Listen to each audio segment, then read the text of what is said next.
The Supreme Court just struck down Trump's tariffs. Here's the case that made it possible. February 20th, 2026.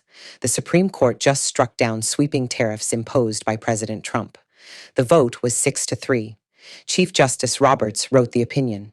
He said the president exceeded his authority under a 1977 law called the International Emergency Economic Powers Act.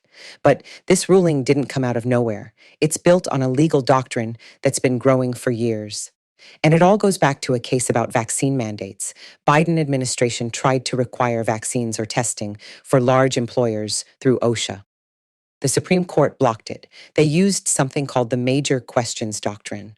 The idea is simple.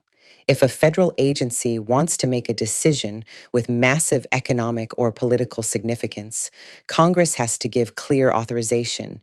You can't just stretch an old law to cover something huge and new. The court said OSHA regulating workplace safety doesn't clearly include a national vaccine mandate affecting millions of workers. That's a major question. Congress never explicitly said OSHA could do that, so the agency overstepped.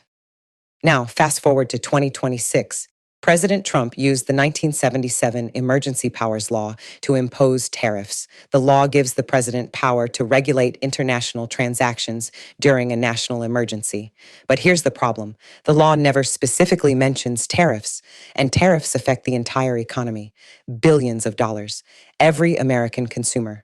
Chief Justice Roberts said this is a major question. If Congress wanted to give the president unlimited tariff power during emergencies, they would have said so clearly. They didn't.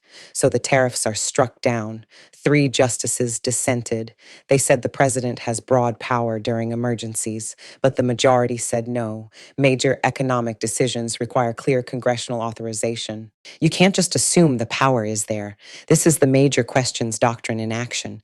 It started with vaccine mandates. Now it's limiting presidential tariff power, and it's going to shape how much power federal agencies and presidents have for decades.